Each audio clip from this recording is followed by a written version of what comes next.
to the computer.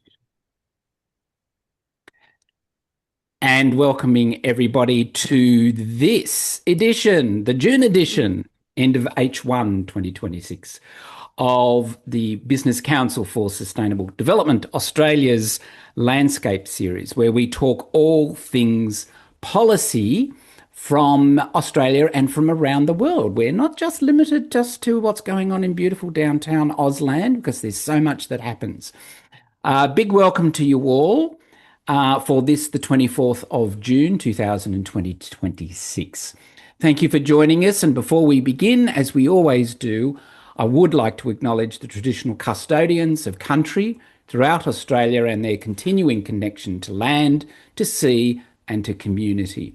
I am joining you today from the land of the Camaragal people, and I pay my respects to elders past and present, and extend that respect to all Aboriginal and Torres Strait Islanders who are joining us today. Now, we have a very tight 60-minute session today because we have two sessions, well, technically three, but two really big sessions with guest speakers. And I want to keep us moving, so we will finish by 6 p.m. sharp, 6 p.m. Sydney time, or Australian Eastern Seaboard time. And so with that, please use the Q&A function during our guest speaker sessions, and I will moderate those questions throughout. As always, this is a member-safe discussion, which means please avoid sharing commercially sensitive information, any pricing, forward-looking competitive strategy, customer-specific information, or anything that could be interpreted as coordination or collusion. We are here to understand the landscape, not to align commercial conduct. Now, I'll start with a very brief update from our platform Policy Watch. We're now moving this into Consult Watch, which we will then give members a more practical way to track, to understand, and to engage with live policy consultation. The purpose is not just to monitor announcements, but to help you as members identify where policy is moving, where input may be useful, and where BCSDA does and can continue to support a very constructive business voice. And so in that regard, I will open up the link to the site, which gives you, or gives us all, access. And for those of you who have not seen this before, we actually have an algorithm which keeps us up to date as to the national consultation processes in Australia, based on the various departments, and in one case, the Parliament, but also our regulatory and prudential agencies, and also the UNCBD and the UNFCCC and the OECD, as Australia is a contributing and financial member of the OECD. Just to give you an update for those who haven't clicked in to the link in the last few weeks, in terms of Parliament, there is an ongoing discussion which is now dropped off because it's going into a review phase rather than a consultation phase, which is the latest thinking that the inquiry by the Australians Greens member Josh Wish-Wilson is running on extended producer responsibility. So a big international conversation, which is now very much coming into Australia on the relevance and the application of extended producer responsibility, particularly for plastics and packaging, but not just for plastics and packaging. It's a consultation about all elements of waste resource by the use of EPR. And we expect, I think, in fact, there are some consultations in verbal or oral consultations going on this Friday, and a number of organisations are already lined up to talk to that particular inquiry about their views on EPR. You'll also see one on creating sustainable economic growth in rural and regional Australia. This is an interesting one which has been going on for some time and has just recently updated its request for consultation. In other words, it went out to an earlier round. It's now gone and updated the date upon which it will receive further submissions, BCSD having made already one. So we won't be making a further one, but we are, as you as members see, we'll keep you up to date on what's going on in that space. In terms of the work of the Department of Climate Change, Energy, Environment and Water, kind of a lot going on, people, particularly around the work of and the operation of the Environment Protection Biodiversity Conservation Act, as you can see on the screen, whether it's particular data-specific information on species, or in the case of the nature repair market, some ongoing development issues and technical guidelines that are being reviewed at the moment, and there is a draft submission coming through to members on that in the not too distant future, but also in the broader context of the package of the national environment measurements and standards for development. And so there are a variety of different consultations going on, one in relation to the standard for community engagement, one for data and information. And there is another one which I can't see on here, but they are ongoing and they are coming up very soon, again with consultation submission processes coming through for the members to have a look at in the not too distant future. The big news which I can give to you today is that the hot rumour is that the work on the safeguard mechanism, for those of you who are under it or have relevance as a consultant in relation to its operation, that is more likely than not to come out from DCU as the consultation process sometime next week or the week after. That's the hot rumour. According to sources earlier today, the paper is ready. The government's now, or through the department now, has to issue it for consultation, and then there would be somewhere in the order of 6 weeks consultation on the operation of the safeguard mechanisms, which for our guest speakers is our carbon pricing by another name. Okay, that's what it is, which it is and it isn't. It's a baseline and credit rather than pure carbon pricing. In terms of DAF, Department of Agriculture, Fisheries and Forestry, not a heck of a lot going on there, but would expect that the work that's been done in relation to consultation earlier in the year will come through in Q3, particularly in relation to the work that they were doing on the environmental stewardship of the agriculture and aquaculture sector. So we expect to see that coming through soon. Nothing from Department of Industry, Science and Resource. In terms of Treasury, as you can see, there is some interesting perhaps non-ESG conversations going on, but there is one on hydrogen production tax incentive, which we have determined we won't put a submission into. But there's also a really interesting one coming out of Treasury on enhancing Australia's first right to repair laws. Now, this historically has come from DCU and from the Productivity Commission, not from Treasury. So they're looking at what the cost of the role of the right to repair laws will look like. And I am looking at whether or not we should make a submission. We did make a submission on the Productivity Commission inquiry a couple of years ago, but it'd be interesting to see whether or not this is going to go anywhere anytime soon. In terms of infrastructure and transport regional development, not a heck of a lot going on there. And APRA does actually have, the Australian Prudential Regulatory Authority does, and in fact they announced something today which is not on here, of some further reviews that they're doing on certain standards. I can also report, and it's not here yet, that the work that the government announced in the budget in May on regulatory reform on reporting processes is about to come out. And we can expect from Treasury a consultation paper or discussion paper, if not consultation, coming in the next few weeks. And that's a refinement and upgrade of things like the work on ASRS 2, and not so much ASRS 1. So our, again, for our overseas guests, the equivalent of ISB S2. And so they're looking to tweak and reform to try and find some better some better reporting processes which are more cost and time efficient. In terms of the UNCBD, for those of you who are looking to go this year to, Armenia, in October, there is some interesting coming down the line requests for consultations from the Secretariat, including this one of invitation to participate in a peer review of the report, the global report on the collective progress of the Kunming-Montreal Protocol, Biodiversity Framework. And we're looking to do a submission for the members to consider in the next couple of days. So look out for that one.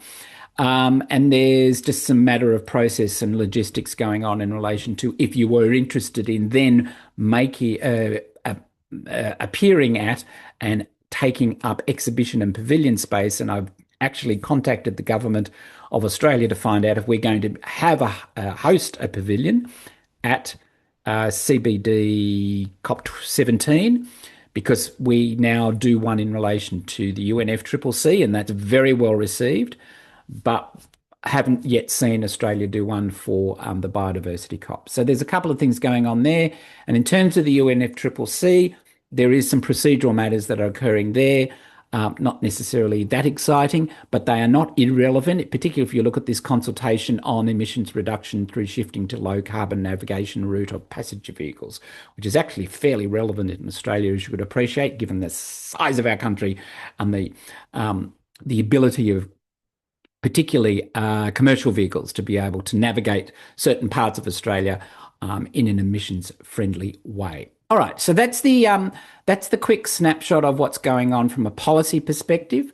But now I wanted to bring in both Rebecca and also Martin into the conversation and welcome them for our first session on green claims, real proof, sustainability communications, and under scrutiny. So we're joined today by Rebecca from Radley Yeldar and Martin, from the co-founder and the chief executive officer of Future Fit Foundation. And Rebecca and Martin, through their respective organisations, have been involved in a really important and I found quite profound report recently that they're going to walk you through and give you some insights into the issue of this. Sustainability teams are really dealing with the proliferation of well-meaning indices, of ratings, of disclosures. But the challenge is actually making sure that all that activity actually translates into some sort of real progress, whether it's measurable and or transformative. So, and in doing so, how do you make that a really authentic public story? So very kindly, Rebecca and Martin have agreed to join us this afternoon to talk about that. And in that regard, I have to give them the share rights to be able to, which they've got, to be able to walk through a conversation on this very important report. So with that said, over to you, Rebecca and Martin. Thank you so much, Andrew. I'm just checking you can see the front cover right now. Perfect. Yep. I'll sort of drive the deck, and then Martin's gonna join me in talking through exactly that. Your introduction was fantastic. Thank you so much, Andrew. And just before the webinar started, we were just talking about how hot it is here in London during London Climate Action Week, which is somewhat ironic. It's already our second heat wave of the year.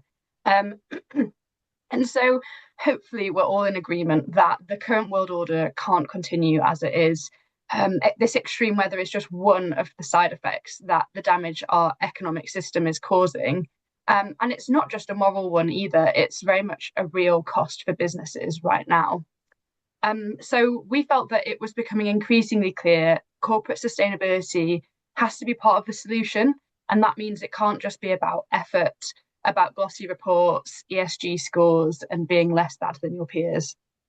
The real test is, what difference have you made? What real-world outcomes have your investments, your strategies, your initiatives delivered?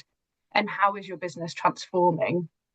And corporate sustainability communications aren't answering these questions either. Businesses are failing to measure and communicate the efficacy of their sustainability efforts, to put them into context, and doing less bad has become a leadership position. Or at least that was our hypothesis going into this research. What we wanted to do was find out how the world's biggest organizations were or weren't measuring their impact in context. So if we start off by defining a couple of key terms, so context-based sustainability here, and Martin can talk about this in even more detail, he's the real expert. But this is about framing business performance in scientifically derived environmental thresholds and planetary boundaries, as well as social norms. It's about a transformation rather than targeting incremental change against arbitrary baselines, past performance, or peer results, and instead focusing measurement in the context of your kind of fair share. Impact, on the other hand, is about understanding the real world change that your business is creating, not just the efforts that you put in or the immediate outputs of that effort. And we'll go through more kind of examples of that later. So what did we do? Well, we analysed the top 50 Forbes most valuable brands with a few kind of key questions in mind. So how many global brands were measuring outcomes rather than effort? Who, if anyone, is using context-based targets beyond SBTIs? And where the gaps are, the risks, the bright spots that business leaders might need to understand in order to move towards more impact measurement and context-based sustainability.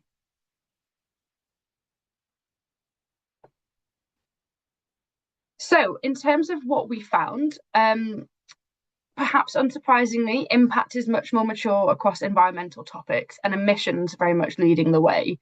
No doubt thanks to the proliferation of the SBTIs. I'm sure you'll all be aware at the beginning of the year, we hit, I'm terrible with remembering numbers, is it thousands of the most ever companies with SBTI targets in place. So contrary to that kind of dip in sustainability as the zeitgeist.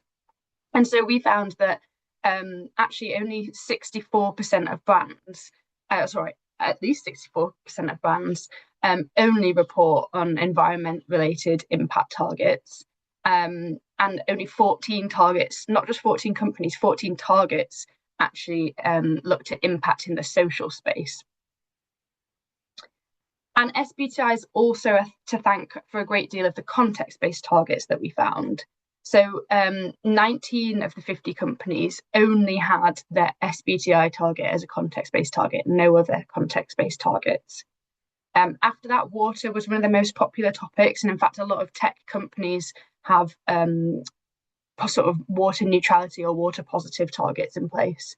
And we only found one social target that related to a context-based measurement, and that was living wages.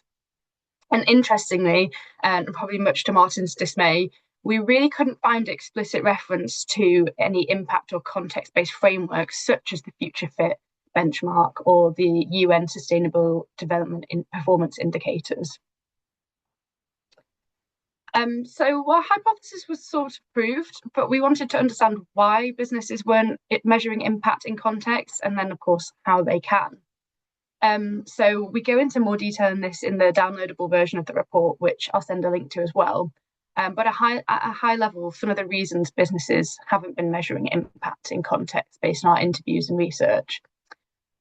There's a level of distraction by frameworks, either voluntary or mandatory, like the GRI, SASB, CSRD, the IFRS S1 and S2, which don't explicitly require impact measurement. There's a real tension between short-term and long-term thinking. So businesses inherently do think in a short-term context, it's about the next quarter of results, whereas sustainability tends to pose much longer-term risks and opportunities. And as a result, some sustainability practitioners are feeling that sustainability is being deprioritized. And those sustainability teams actually lack the mandate. There's not very many chief sustainability officers or head of sustainability that sit on the board. And you've probably all seen the headlines recently of companies that have been taking those roles away from the board position if they did already exist. And so sustainability professionals within businesses are lacking the ability to inform those strategic business decisions. It's difficult. The frameworks do exist, as we mentioned, but they can be seen as complicated or intangible. And alignment to them actually sort of leaves you with this certain level of accountability. And we're seeing a lot of businesses step away from that public accountability where possible. And linking to that, we're increasingly hearing that businesses' ambition these days is to be middle of the pack, no longer to be leaders.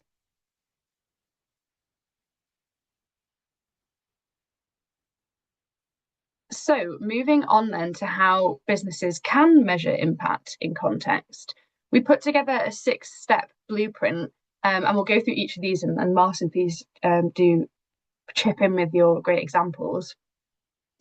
So our first point is to define the change that you want to make. So by defining that long-term change that you're seeking to create, which would ideally be linked to your purpose as a business, it's really broad societal level change rather than necessarily a inherently sustainability change.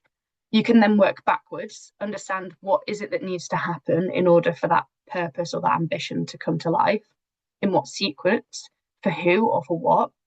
And by taking those steps, the interim impacts become clearer. You can understand what needs to be measured and what needs to be put in place in order to improve those measurements. So we would recommend something called a theory of change to do this. Those who have worked or have understanding of the NGO field might have heard of this, where it's much more popular than it is in the corporate world. But it's a great way to make sure that your sustainability strategy has business relevance by linking it to that purpose. Martin, I don't know if you wanted to add anything here. Yeah, absolutely. I just a good example that springs to mind here is a family-owned business conglomerate in Singapore called Hong Leong Asia. They recently celebrated a milestone anniversary, and we're looking ahead to say, how do we get to the next 60, 70 years in the future?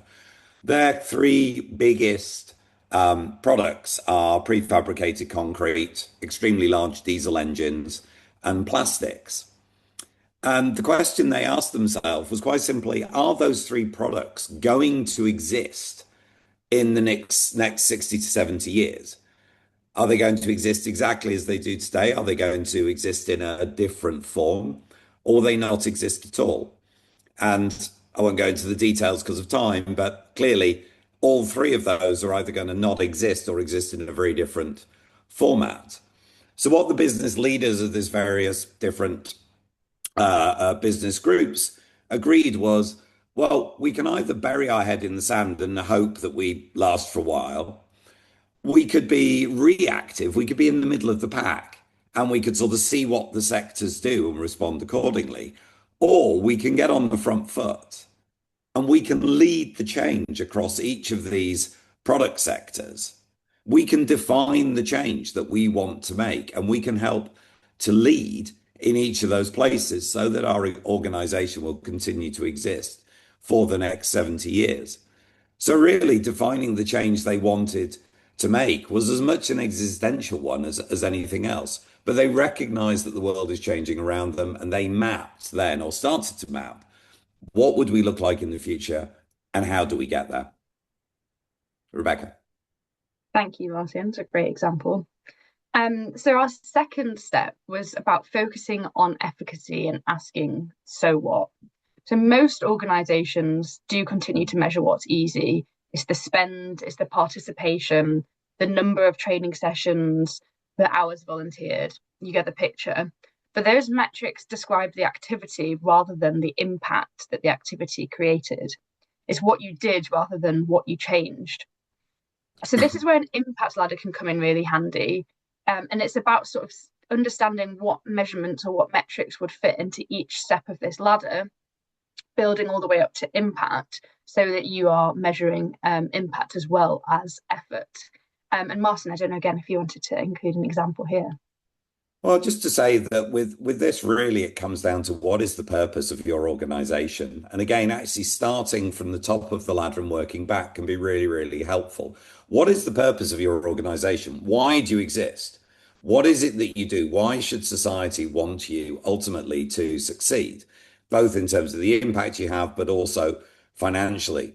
That is the top of the ladder. That's the impact. To achieve that, what outcomes would you need to see? What are the outputs that you need to drive those outcomes? And then obviously from that, what are the inputs you need to put into your business? But this really does come down to that word for me of purpose. Thank you, Martin. And as we were doing the research, we looked for examples of companies doing this. And similarly to the point of no one talking explicitly about some of those context-based frameworks, we didn't see anyone explicitly using an impact ladder, but we're able to sort of fill the gaps. So there's an example here from ASML, who are in the semiconductor industry, and how they kind of talk about how much money they spent on in energy savings, the actual outputs of that. So what they did, the installation of solar panels and LEDs, goes through to the energy saving, but then the impact being that reduction in emissions. And as we find in many instances, emissions make it usually easier for measurements. So next is about following the science and the context, and I'll definitely leave the detail of this to Martin. But this is about using those frameworks that we spoke about before to understand what a science-based sort of approach looks like for you, what your real world limits that you're operating in, so those planetary boundaries, social thresholds, and the specific ecological or human systems that you affect. So if you think about a specific water basin, for example. So it's less about how much you've improved and whether you've actually improved enough within that context. Yeah, I think if we put that into the context of the market today, we've seen a strong pushback, as you'll be well aware, against the anti-ESG movement and all the rest of it. But I think really what we're seeing is a bifurcation in the market for those who are happy to just go with nice badges and relatively meaningless pledges. And on the other side, those who are actually committing to turn themselves into a truly regenerative, truly sustainable organization. And to do that, that means that you need to be planning, how do you get your operations, your products, your services, your supply chains back within the social and planetary boundary conditions? Those are the science-based thresholds that we have to adhere to, whether we like it or not. And that's exactly the point we're trying to make in this report about being context-based. This is the context within which we are operating. The Future Fit Business Benchmark is a framework, open source, freely available, that enables you to map your progress and to set that North Star of what would you look like if you were able to abide by these thresholds. It's been around for about 13 years now. As I say, it's openly available on the web. We'll include a link in the follow-up. And we do actually have a local community based out in Australia, actually based in Perth on the other side of the island, Andrew. But we have friends over on the East Coast as well. So we'd be delighted to connect any members into that. But in terms of having a framework that shows you exactly what you need to do and how you plot your route there, Future Fit is there for you. Thank you, Martin. Next, so thinking about that difficulty in that we recognise this is not easy, it's difficult. As with many things in life that are difficult, the advice here is to start small and focused. So start by defining a tight set of priorities that will help to move the needle, that you'll be able to prove the value and build internal confidence over without overwhelming, and then you can scale from there. So starting small through some focused areas that are strategically aligned to the business, and we would recommend using a double materiality assessment to help you understand what those areas would be. So that's where we're looking outwards at the impact that you're creating on people, on society, on the environment, and then looking inwards as well. So what are the financial effects, the risks and opportunities that you're experiencing too? And where those impacts and risks and opportunities are the largest is where you would start off. And Martin, again, I don't know if you wanted to add anything there. Yeah, I would absolutely reinforce that. I think starting with the double materiality analysis, the inside out and the outside in risks is a great place to start. And bring people on board with you on the journey. Setting yourself a science-based, an SBTI, net zero target is great, but you might struggle to bring people along initially with the idea of jumping straight to a net zero target, for example. So do double materiality, understand where the risks are, set some shorter, smaller goals that say, okay, well, we could do some easy wins here to reduce our carbon footprint, to reduce our water usage, to be a bit more circular, whatever it might be. Some easy wins, some quick wins, begin to plan further out, bring people with you on the journey. And then it's going to be much, much easier to set those long-term, much higher reaching targets that are ultimately essential and we would absolutely encourage you to do. But if you run too quickly at the start, you probably won't bring people with you. But get some easy wins, bring the feel good, see the advantages coming out, then people will start to come on board with you and you may end up being able to go an awful lot further. Thank you, Martin. And speaking of getting people on board, the most important people to get on board is the board. We're finding that the proliferation of mandatory reporting, so over in Australia, of course, you have the IFRS S1 and 2, is meaning that sustainability is becoming a board issue.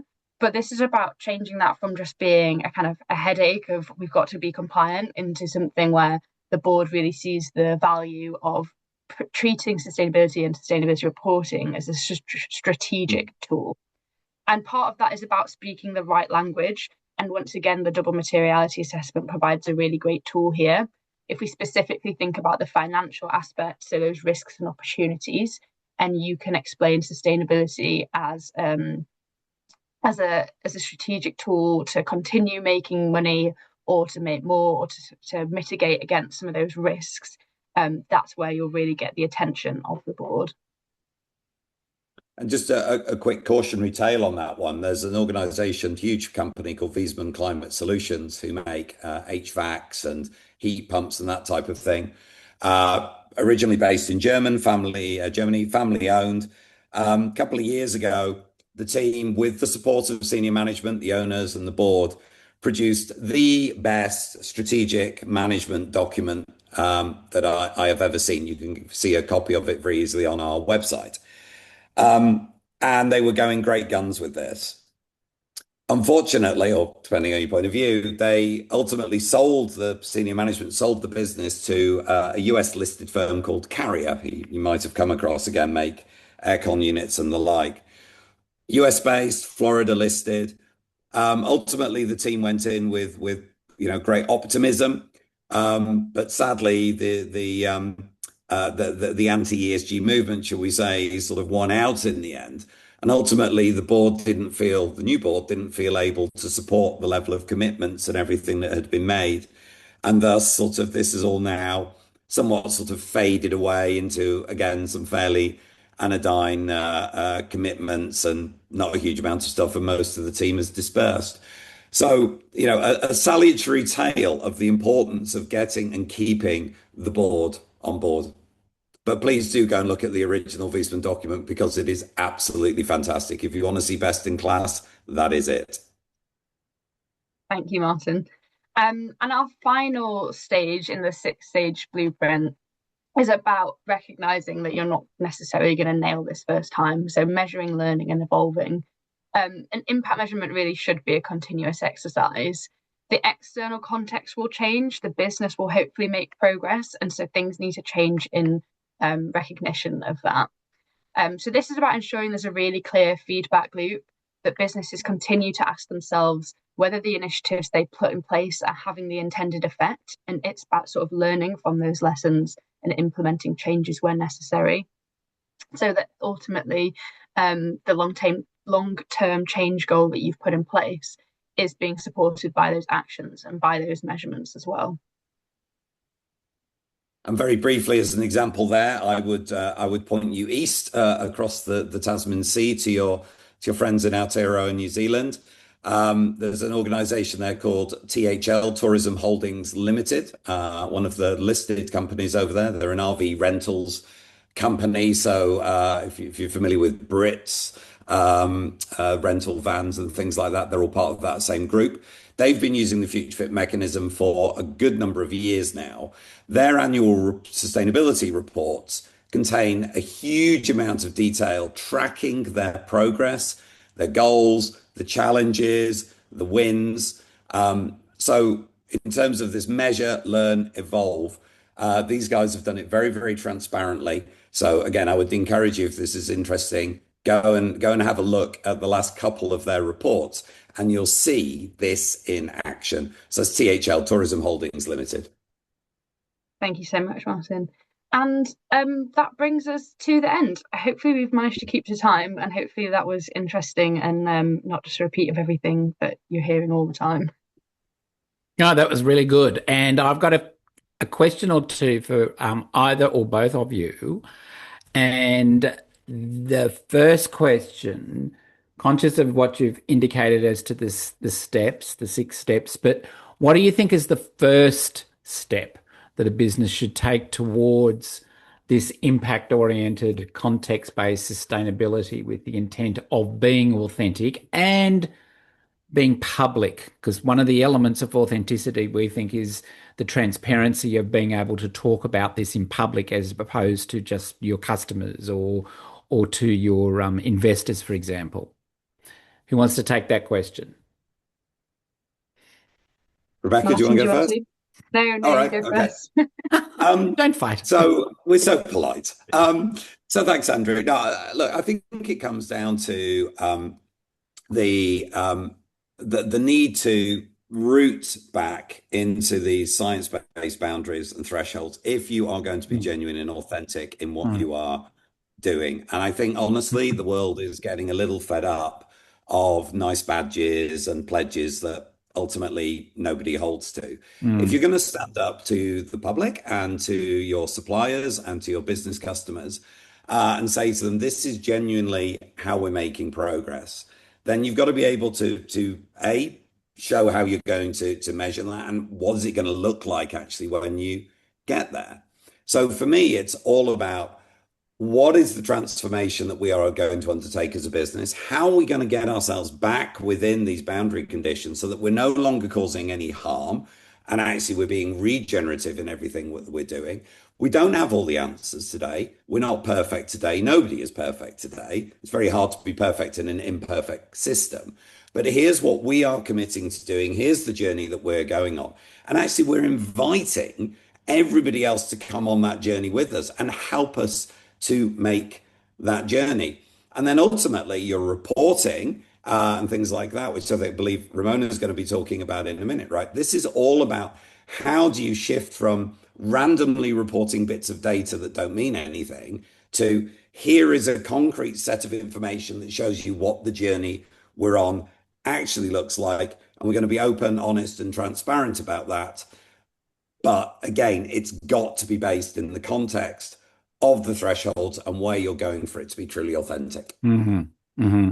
Okay, Rebecca, but before we move to the good doctor, I'll ask you the second question, and it's one I framed because of the work that Radley Yeldar does with the WBCSD on reporting matters particularly. And in Australia, we do reporting matters for a segment of our membership as well. The question is, where do you think companies most often confuse this good progress story with actually decision useful evidence? Yeah, it's really interesting because we had one of our reporting matters advisory group meetings yesterday where we kind of started talking about what theme we're going to be using to hold the content of reporting matters this year. And it is exactly that. What does decision useful information look like? With a real recognition that decision useful means different things for different audiences. Yes. And different businesses will have slightly different audiences that they're trying to reach. So investors often come up, depending on the business, customers. So B2B customers are often looking to sustainability reporting, whereas a consumer's unlikely to be reading a PDF sustainability report. Yeah. So I think that there's an element of the sort of frameworks that have been introduced recently in terms of the IFRS S1 and 2 and CSRD helping, but not necessarily being the answer. We're hearing from investors that they wanted comparability and they're not necessarily getting that through the frameworks. So for me, it's about really basing it in a thorough understanding of your audiences and what is it that they want to know, what decisions are they trying to make with that information, and therefore what can you tell them, to Martin's points, as kind of transparently as possible. And that the levels of data and information, right? So it needs to be backed up in rigor, but a consumer might not have the understanding to read that rigor. And so kind of everything needs to flow in terms of the levels of detail and be connected. But you probably do need to take slightly different approaches for those different audiences. Yeah. That's really helpful, particularly in the context of the climate risk reporting that's coming out at the moment by Australian companies under Group 1 and soon Group 2. Stay tuned. All right. So I think you would agree with me, audience, that was a discussion about impact. It was about claims and it was about evidence-based behind the stories that companies tell externally. Now we're going to flip kind of to the inside. It's a related but different question. about what ESG, or certainly what might ESG signals tell us about internal activity, particularly governance discipline, the disclosure quality, and the control environments in which some of these companies seek to operate in a very different world to the one in which they were certainly established and have been operating now for some considerable time. So that the notion of ratings and scores is not the be all and end all, but they still tell boards something useful where they're interpreted carefully. And so that's why I'm delighted to welcome Dr. Rimona Palas, the head of accounting department at the School of Business, College of Law and Business at Rutgers Business School, all the way from Israel, which is very exciting, yet from Tel Aviv. And Rimona's session, we've agreed, will be titled The Hidden Benefits of ESG. I really like that. It's kind of revealing like an oyster and the pearl inside. So she's going to help us think about ESG information not simply as a value statement or as an external score, but as a possible signal of internal discipline, which I really, really enjoyed reading, and the discussion quality and the governance. So over to you, Rimona, and look forward, and you've got access, so that's great, and look forward to hearing. Go for it. Okay, thank you very much, and good evening, or for me and the other presenters, good morning. Today I will present our paper, The Hidden Benefits of ESG. It was co-authored with Dov Salomon and Ido Baum and Dalit Gafni. Dov was supposed to present this paper, and he's more into the law. I am an accounting professor, but unfortunately he could not make it. This paper has been accepted for publication, and it will be published in 2027 in the Harvard Business Law Review. So for us academics, it's a very important thing. This paper is part of a broader research project across 4 papers, and now we're actually thinking about a 5th one. We study the relationship between ESG ratings and financial reporting quality, and I will briefly present the background and then focus on the main findings. If I'm to relate this to the previous presentation, I would say that from the blueprint, it relates most to stage 5. Okay, how to get the board on board, how to speak their language, and that is, and I think this is a very important part of it. Okay, so I don't have to present what ESG is, but it does reflect, or we assume it reflects, a company's responsibility for its operations on environment, society, and its stakeholders. And there has been, as this whole discussion and issues can tell, there's been an increased interest in ESG. Investors increasingly rely on ESG scores provided by rating agencies, and we can argue these rating agencies, and there's definitely things to argue there, but this is not the point of this paper. At the same time, financial regulators around the world are considering mandatory ESG disclosure rule, and Australia in that sense is a lot more advanced than, for example, the US, where we examined this issue. We looked, because we are doing a statistical paper, we need to look at a kind of quasi experimental situation. And we looked at what is called the BRT statement of 2019, the Business Roundtable statement on the purpose of corporation. We consider this a key moment in the process. Okay, the statement redefined the purpose of the corporation. It moved away from shareholder primacy to a broader stakeholder oriented view. In our study, we view the BRT statement as a turning point in corporate attention to ESG principles. Now, today, as was mentioned, there is an ESG debate. And it's one of the most polarized topics today. Supporters argue that ESG improves accountability, transparency, and financial stability. Critics argue that ESG mixes political or ideological goals with financial decision making. Okay. And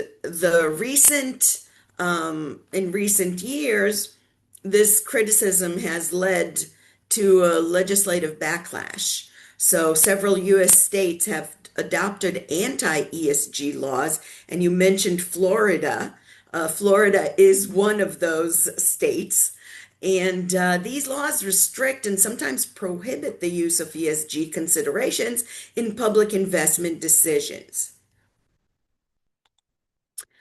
So ESG and financial reporting quality. Okay, first of all, what is the relationship between them, or what might be the relationship between them?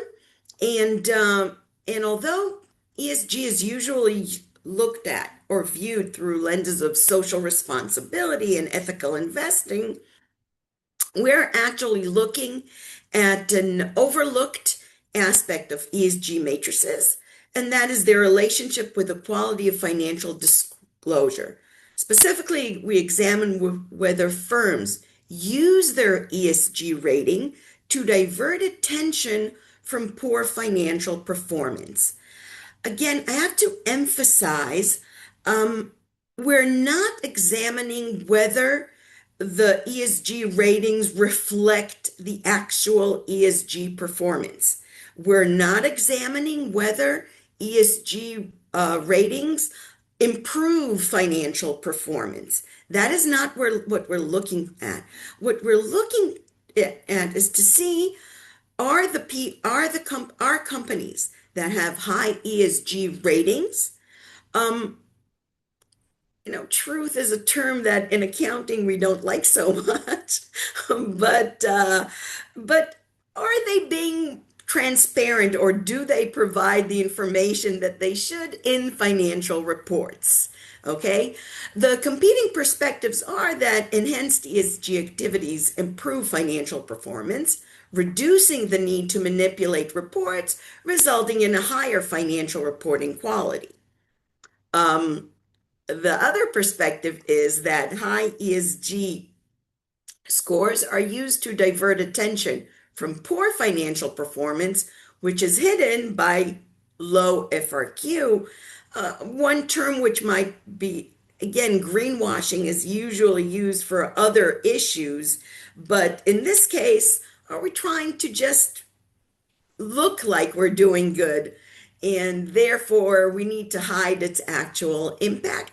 And I have to say that while there hasn't been studies relating FRQ, or not many relating ESG and FRQ, the studies tend to look at this to provide evidence or look at both competing perspectives. So our research question is, do companies use their ESG rating to divert attention from poor financial performance? For that, we used information from 2,386 U.S. listed companies over a 6-year period, 2016 to 2021. This provided us with 19,700 firm year observations, so it's a fairly large sample. For ESG rating, the ESG ratings are supposed to assess how well a company is managing environmental, social, and governance risks and opportunities. We obtained the ESG ratings from MSCI, which is a widely recognized provider, is considered one of the largest providers of ESG matrices. The ESG scores are assigned a scale from 0 to 10, just so you know. They're also separated into 3 pillars: environment, social, and governance, but we use the combined measure of ESG, okay, for this paper, for this particular paper. So first we wanted to look at what happened to ESG ratings over time. And we can see here that, of course, ESG ratings, as expected, the mean ESG score, we took the annual mean ESG score, and we find a clear increase in ESG scores in the later years of the sample. In other words, if we look at the BRT as the point, as the breakout point, we can see there's a big difference after it. We also looked at this in terms of more statistical proof, and we can see that there's the mean difference in ESG score. It is significantly higher after the BRT statement rather than before the BRT statement. Okay, so first of all, this says that we can use the BRT statement as, or the results should suggest that the BRT statement influenced corporate behavior and led to stronger ESG engagement. How did we measure financial reporting quality? Now, as an accounting academic, I can tell you there are many ways to measure reporting quality, financial reporting quality. We chose an external measure, which is restatements. Restatements serve as an external indicator that a problem with financial reporting has been identified and acknowledged. Restatements are revisions made to previously issued financial statements to correct errors, omissions, or deliberate misstatements. We didn't distinguish between the three. Fewer restatements indicate higher reporting quality. We use the SEC's Edgar system to collect restatement data. That is the electronic data information filing system for the SEC, the U.S. Securities Exchange Commission. In order to measure the relationship, we use the Petersen correlation coefficient, which is a statistical measure that quantifies the strength and direction of a linear relationship. And we use this to compare between ESG rating and the number of restatements. A larger negative relationship indicates that as ESG ratings increase, the number of restatements decrease or the quality improves. And of course, a graph speaks louder than words. And here we can see that in 2019, there's a huge drop in the number of restatements as relative to the ESG score. Now, I have to state that a correlation, this measure measures correlation. It does not measure causality. Okay. In other paper where we use more aggressive, I don't know, statistical measures, regressions and other things, and IVs and all kinds of other statistical measures, we do find stronger support for causality, but not in this case. In this case, we only see the correlation. The higher the ESG, the rating, the lower the restatements, especially after the BRT statement. Now, even though we don't really prove causality, the fact that we do use the BRT statement as a exogenous economy-wide shock, because the BRT statement is supposed to affect the ESG ratings, but it shouldn't affect the financial reporting quality. It shouldn't affect FRQ. And therefore, we say if there is a change, it is because of ESG, not because of FRQ. And therefore, we assume that the increased focus on companies' ESG performance post-BRT statement period improved financial transparency, and the results provide empirical support for the contention that ESG engagement is not merely symbolic, but a mechanism to enhance financial transparency. Policy implications to investors. ESG scores serve as a useful signal of financial reporting quality. Okay.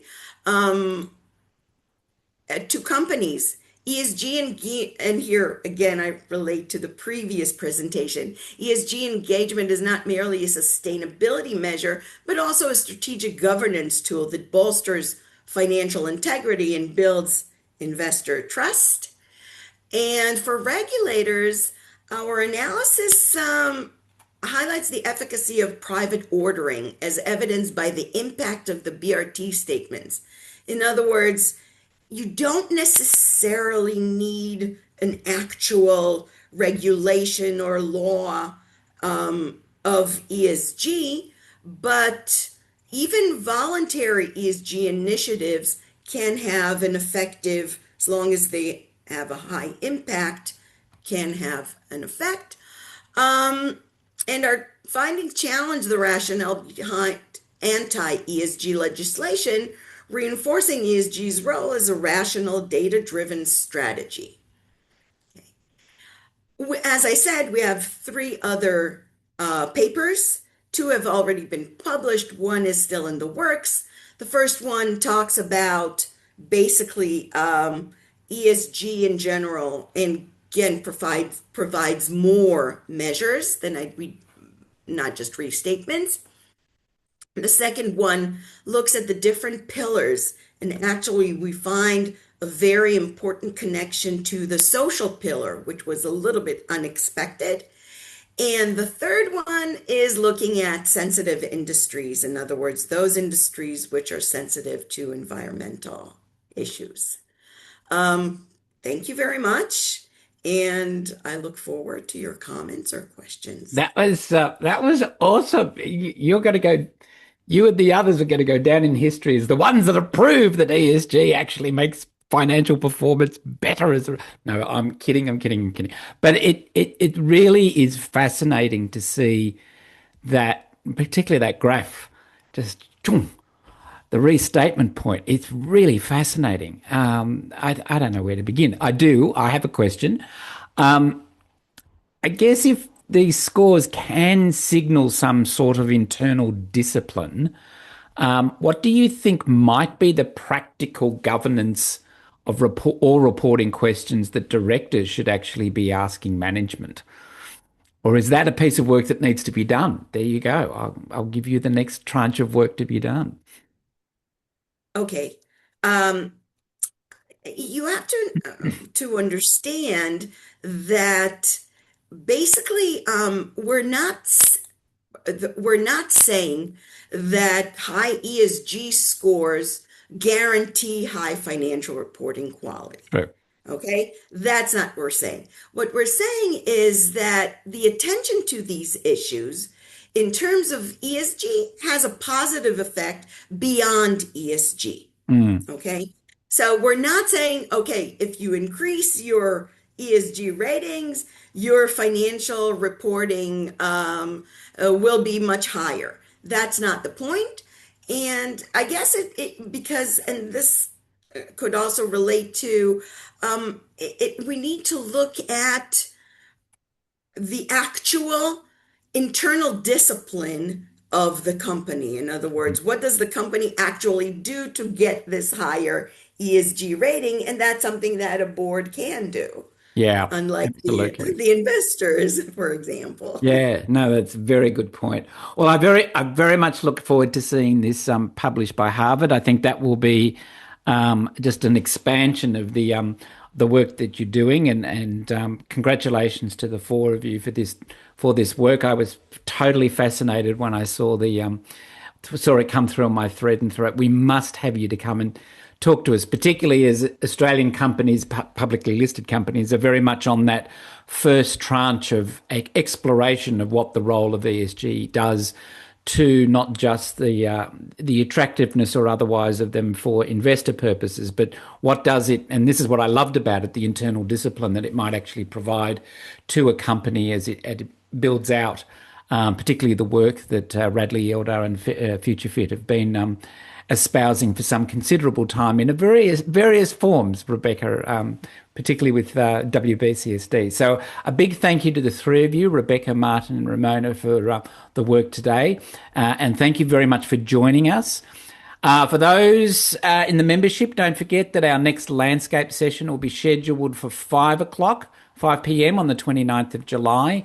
Don't forget that a recording of this session will be uploaded to the YouTube channel in the next few days, and then it will find its way, pardon me, in the details and the link to this and previous editions in ESG Snapshot. And with that, we'll close out and thank everybody for joining us in the hour. And as I always say, very much look forward to seeing you all somewhere in the future. Bye for now. Thanks, bye. Thank you so much.